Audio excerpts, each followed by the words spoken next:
वक्फ bill को लेकर supreme court के आए फैसले पर अखिलेश यादव ने बड़ी बात कह दी। पार्लियामेंट में हम लोग अपना पक्ष यही रख रहे थे कि वक्फ में हस्तक्षेप न करे सरकार। हमें उम्मीद है सुप्रीम कोर्ट और न्याय देगा और न्याय मिलेगा। दोस्तों, अखिलेश यादव कहते हैं कि पार्लियामेंट में भी हम इस बात का जिक्र कर रहे थे कि सरकार इसमें हस्तक्षेप ना करे।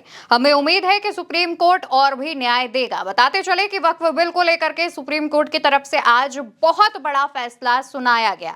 इसी दौरान अखिलेश यादव जब लखनऊ में एक प्रेस कॉन्फ्रेंस आयोजित करते हैं, उस दौरान वक्फ बिल को लेकर के वो न सिर्फ एक बात कहते हैं बल्कि एक बड़ा बयान देते हैं और ये भी कहते हैं कि हमें उम्मीद है आने वाले दिनों में सुप्रीम कोर्ट और भी न्याय करेगा।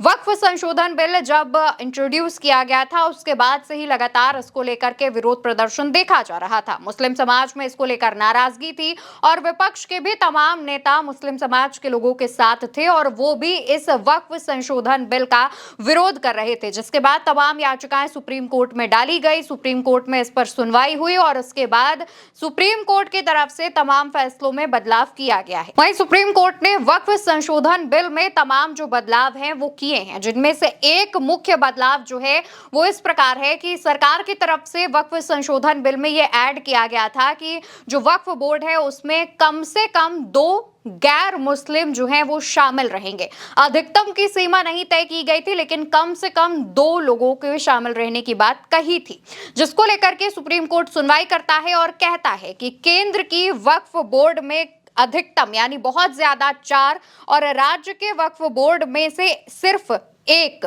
अधिकतम 3 गैर मुस्लिम सदस्य ही रख सकते हैं। यानी कि जो केंद्र में वक्फ बोर्ड का संचालन होगा, जो केंद्र की बॉडी होगी, उसमें सिर्फ 4 से ज्यादा कोई नहीं हो सकता। सिर्फ 4, 1 2 3 4। या फिर राज्य के अगर हम वक्फ बोर्ड की बात करें तो उसमें सबसे ज्यादा 3 गैर मुस्लिम सदस्यों को शामिल किया जा सकता है।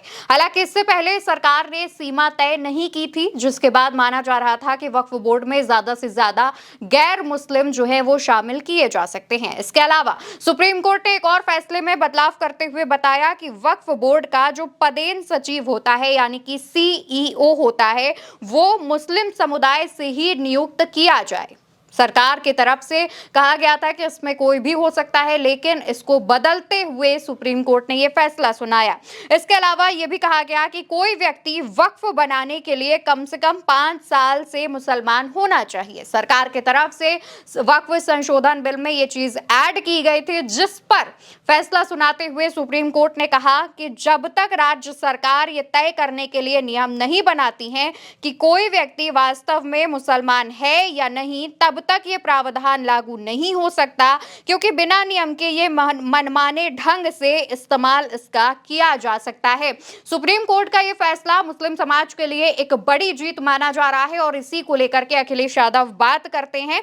वहीं अगर हम इस फैसले में बात करें तो लगभग 5 याचिकाएं जो दाखिल की गई थी उस पर तकरीबन 3 दिन तक लगातार, जिसमें 20, 21, 22 मई को लगातार सुप्रीम कोर्ट ने सुनवाई की थी और सुनवाई के बाद इस फैसले को सुरक्षित रख लिया था और इसके बाद आज इस फैसले की जो सुनवाई है वो हुई है और ये खबर निकलकर सामने आई है। इस खबर को लेकर के आप जो भी कहना चाहते हो, आपका जो भी रिएक्शन हुआ, आप कमेंट सेक्शन में बता सकते हैं और भारत एक सोच को सब्सक्राइब कीजिएगा, जिससे उत्तर प्रदेश से जुड़ी पॉलिटिक्स की एक भी खबर आपसे न छूटने पाए। नमस्कार।